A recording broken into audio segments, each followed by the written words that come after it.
On a normal day, City Square harbors thousands of taxis and vehicles. Today it is a different story. Behind me, there are only personal vehicles that are trying to ferry people to places like Mukono and other districts. It is not only City Square that has been abandoned. Kampala Road, Owino Park, and most of the shops are entirely closed. For the first time, the once busy Kampala streets are empty, with few pedestrians walking back home, others to the markets to buy food. The busy City Square street is abandoned, with visible patrols of LDU, police and a few military men.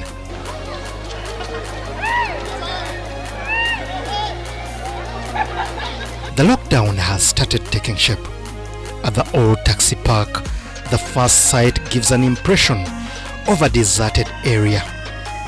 For those who decided to remain around, face the wrath of the task force. I'm so confused, like a castrated bull. I don't know what's going to happen to my life. I don't know what to do. I'm just loitering around. We are here in the city. We are very confused. Don't know what is going to happen. Have nothing to do. Just come here to get some money from my brother, but in vain. Haven't got anything. When I reached his shop, the shop is closed. I don't know where he is. I looked for airtime, but in vain. I don't know where I can get airtime.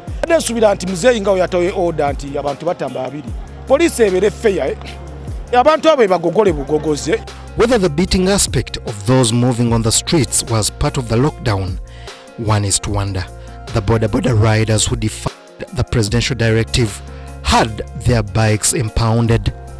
The shops along Johnson Street, Kampala Road that deal in other items apart from foodstuff are all closed. The directive does not affect shopping malls, does not affect supermarkets, does not affect any arcade.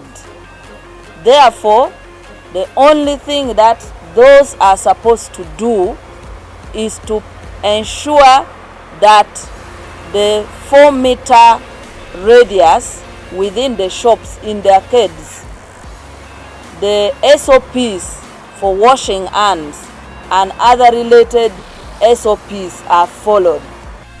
But at Nakasero Market, it is business as usual, though the turn-up of buyers seems low.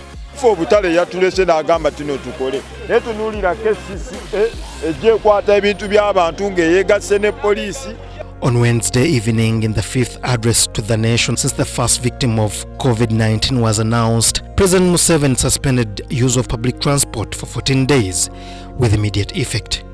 Taxis, buses, coasters, passengers, trains, tricycles and boarders are all suspended. Only private means are allowed to move. Private cars are only allowed to carry not more than 3 people. Thursday morning was characterized by running battles between security officers and a number of Ugandans across the country as security tried to enforce observance of the new presidential directives on COVID-19. Downtown Kampala had the most dramatic scenes. I never allow my right hand to touch my left hand before washing. Wednesday was the 5th time President Museveni issued an update on the deadly coronavirus. In the directive, President Museveni suspended the use of public means, including borders, suspended sale of non-food items from the open markets, and reduced the number of non-essential government workers in all ministries and agencies. This directive that was announced at night took immediate effect. However, some people were beaten and a number of MPs say it was uncalled for. Whereas we are all out fight the coronavirus, we must have 2 things in mind. One, the stigma. That we must not stigmatize. We must not, because if we start pointing fingers that you have corona, we should be arrested. At the end of the day, people will not come out. That had become a challenge in the fight against HIV/AIDS, stigmatization. So we must avoid stigma. But 2, we must act with the human face. If somebody is for example, plumber, 2 plumbers on a motorcycle going to fix a challenge, and you find a motorcycle, you just hit people. You need to ask who are they? Where are they going? Is this a usual motorcycle? Is it a boda? Because I was told plumbers were being beaten today. They're even in uniform. This is national water, you know. Some of the directives have been misunderstood. For instance, people have been beaten, which I think should not be the case. What we expect is the explanations to be given to people why, at this point in time, boda should not be carrying people, not even a single passenger, apart from food items. Why buses and taxis should not be carrying passengers. So this has to be explained rather than beating them, you know. They claim a directive which was issued Wednesday night might have not been received by some people early Thursday morning. Some people are ignorant, that's the truth. Even when the president was giving this update last evening in Kampala, some of the areas were in darkness. Some people are not on social media, they are not following this. So really, I expect the public and the authorities to roll out the sensitization in a calm manner so that we avoid creating a situation of anarchy out of nothing. Because we need each other, we need to cooperate, we need the public to cooperate with us as we implement some of these directives. Because people also have to fend for themselves. We know in Uganda, it is still an economy of hand to mouth. The new guidelines issued by government to combat the spread of coronavirus have been embraced by the city residents. However, this has come with dire consequences to the business community, who claim to be counting huge losses due to lack of customers. The times are hard. We used to sell, but we no longer sell the way we used to because of coronavirus. Another concern raised is the high-handedness, arrest and mistreatment of boda riders by enforcement officers.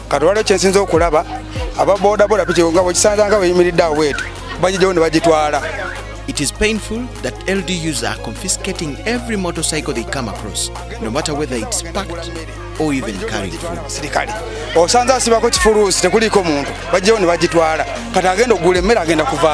But it is not only doom and gloom, as some traders are cashing in on foodstuffs that often rot in their stalls.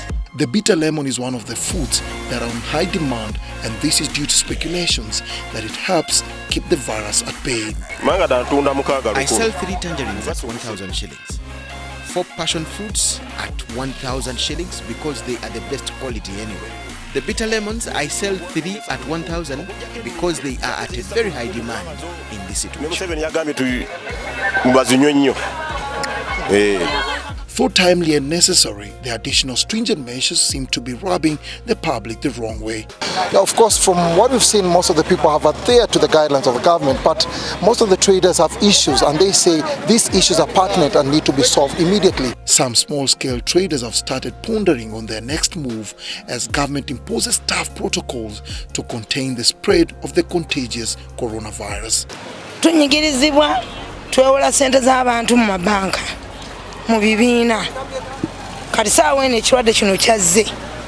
We appeal to the government to look into the matter of bank loans and SAFOs. With the disease now, some of us might not be able to service our loans and pay rent.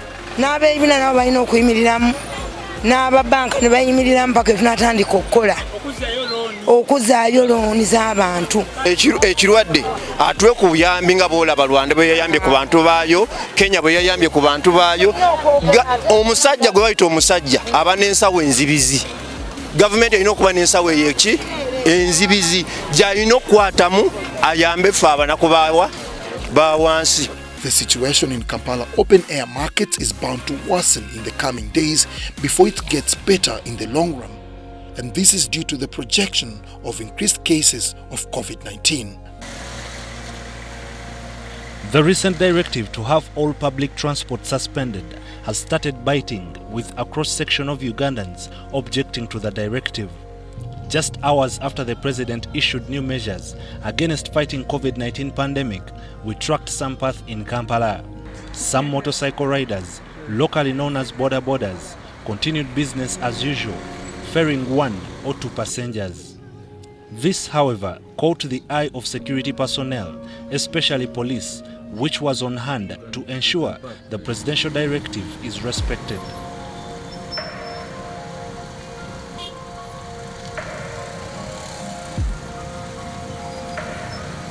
At some point, I encountered a boda cyclist negotiating with a passenger and started off their journey.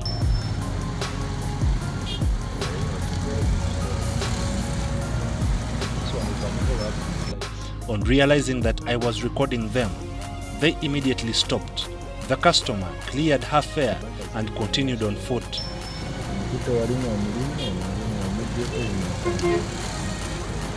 I could notice that some motorists were vigilant. This safe border gentleman is seen waving his hand to a boda cyclist who was ferrying a passenger along Makerere University route.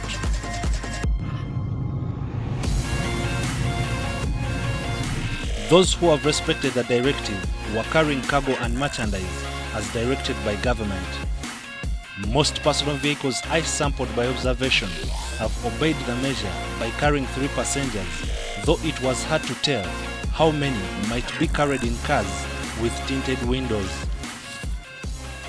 Police patrols were on standby to block anyone who objects to the directive, but the prescribed 4-meter social distancing was not witnessed. Now there are many people who might be home and there are institutional vehicles that might be available.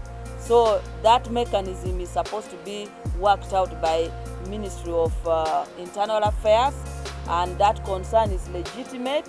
That the social distance by police, of course, is not good. So we take note of that, and that matter is already supposed to be addressed by the relevant ministry.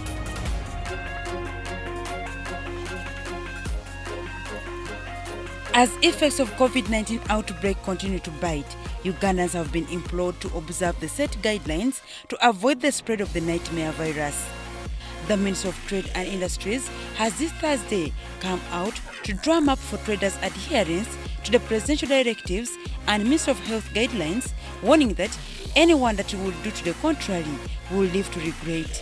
Chambade categorically warned traders against withdrawing goods from the shelves just to facilitate their selfish desire to hike prices. The traders fail to comply, their licenses will be revoked and their premises will be sealed off.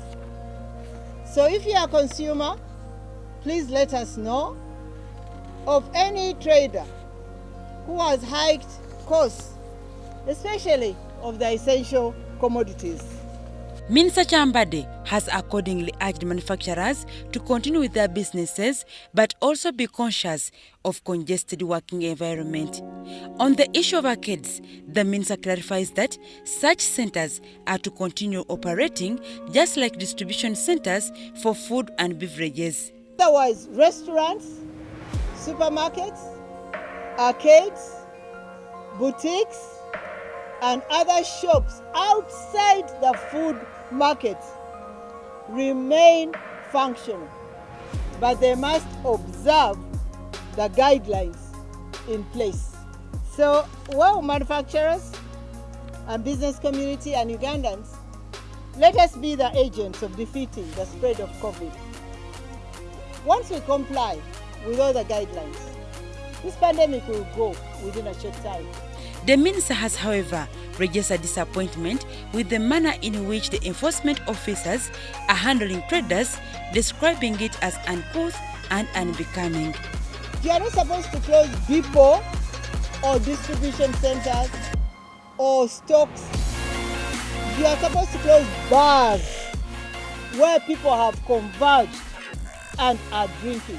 The issue is beating people. Why are we beating citizens? And this one specifically goes to LDUs. They are moving around with sticks. Enforcement doesn't mean that you have to beat someone. Explain. Chambade has also appealed to landlords to exercise patience with tenants and not suffocate them with bills, saying government is forging possible means of overcoming the economic crisis that the COVID-19 holiday may cause. This together. Today it's me, tomorrow it's you. So I feel that all Ugandans should sacrifice. We all have businesses, we've lent people money, but at this time, it's a matter of life and death. All this comes hours after the president issued directives aimed at decongesting the city as a means of scaling down on the spread of COVID-19. Downtown Kampala is a place known for congestion because of the various businesses that are conducted there. These include public transport, shopping malls, markets, hawking, plus street vending. All these activities involve a lot of people, hence a conducive environment for coronavirus. Recognized markets will be allowed to operate in the city, and we have issued them with standard operating procedures which have been developed by the Ministry of Health. All other markets, including open street markets, weekly markets, roadside markets, among others, we are closed with effect from the 19th of March. Despite city dwellers and business people adhering to the set guidelines by the Ministry of Health in the fight against COVID-19, congestion continues to be a challenge. In lieu of this, President Yoweri Kaguta Museveni passed a directive stopping operations of public transport and restricting market business to only food items and essential commodities.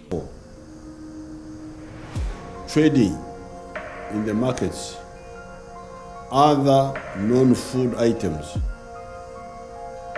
is from now onward suspended. The selling of clothes. The market management committees are now working with our team to ensure that they space the stalls because there are space now created by those who are closing their shops and those who are not selling essential or food stuff. Ministry of Kampala Metropolitan Affairs has taken immediate measures to protect buyers from exploitation by unscrupulous traders and also enforce compliance to the directive on public transport. Security enforcement teams have been directed to arrest those who attempt to continue running public transport. Border and tuk-tuk found to be carrying passengers shall be arrested henceforth. They are only allowed to carry goods. We have allowed, with this excellency, the President's guidance, we shall not go into registration of borders. In addition to emphasizing the 4-meter social distance in shops and supermarkets, both attendants and shoppers have been encouraged to utilize electronic money, such as mobile money and e-banking, and also wear gloves while using trolleys. According to the Ministry of Health, 5 days on the metal, and trolleys are metal. So if 100 people touch the same trolley without protection, it means that the spread will increase even more than the social distance. That markets are only going to be selling foodstuffs, but at the same time we encourage people to use online shopping because you could still find a bit of crowding in these markets. So if you can use a border to bring for you these items home, please use it. These directives are to be implemented within 14 days to minimize the spread of coronavirus. On a normal working day, Uganda Hospital admits over 1,200 patients. This makes it one of the most congested and overcrowded in the region. But as things stand now, less than 200 patients are left in the wards following abandonment of the facility by the patients over the coronavirus pandemic. One such patient is Aisha Kagoya of Bufutula village, Nakalama sub-county, who had been admitted with hernia complications.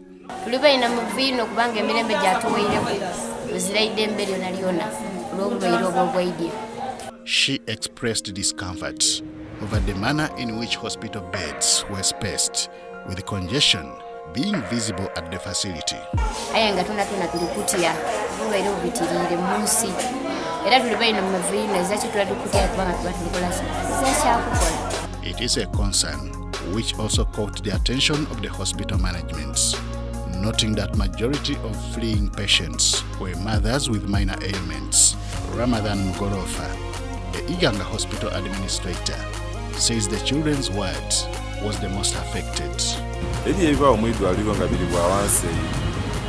wabula kyetukoze as a hospital nti abasawo balikuti okuinterfacinga n'abalwaire olw'ekibaire ekino ekiri very risky, so maybe bali kusabanga ebintu olw'okuba nti bairemu ku ne shortage ya masks edo ne gloves, but mu mbeera eno telezizo ensonga nga bwe nkolweko wainumaawo.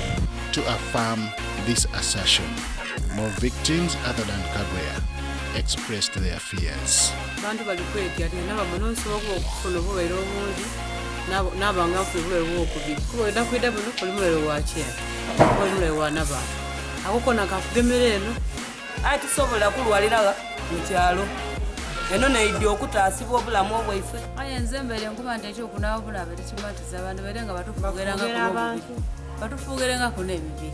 In the meantime, neighbors to the family of the 8-month-old baby who tested positive with coronavirus have fled their homes. These residents of Nkono 1 zone of Northern Division in Iganga municipality fear forceful quarantine.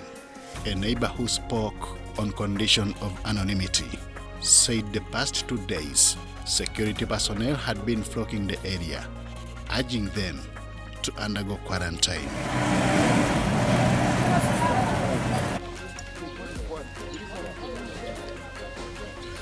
Being among the vulnerable institutions of government, Uganda Prisons is at the front in the fight against coronavirus.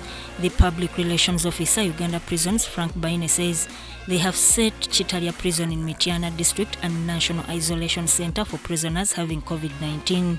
Why we are not putting our prisoners in the other one, it becomes very tricky and difficult to guard inmates in that environment where they are mixing with non-inmates. That's why we have this facility, capacity 3,000, in a good location, facilitated.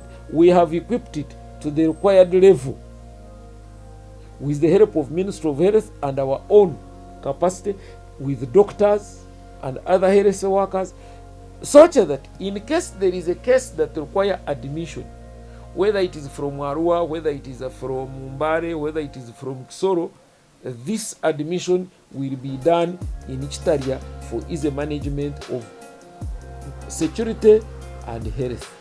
Frank Baine says there are also other outreach centers set out for the minor cases. But for those who will be sick but not necessary for admission, those are the ones who will go in these outreach centers of Mbarara, Guru and Mbale. Be managed. If the disease progresses that require admission, they are taken to Chitalia. If it subsides and gets so, then they are taken back to the apparent institutions. Medical teams have been trained to contribute to the presidential directives on the fight against coronavirus. Baine refuted allegations of pardoning inmates with minor offences to create space in prison and asserted that they have the capacity to handle more inmates. I have not had any authoritative comment about it. But for us as prisoners, it's outside our jurisdiction because the prerogative of mercy is chaired by the Attorney General and it advises the President on what to do next. But to be sincere, in the wake of this disease, I don't think we would score much by releasing them.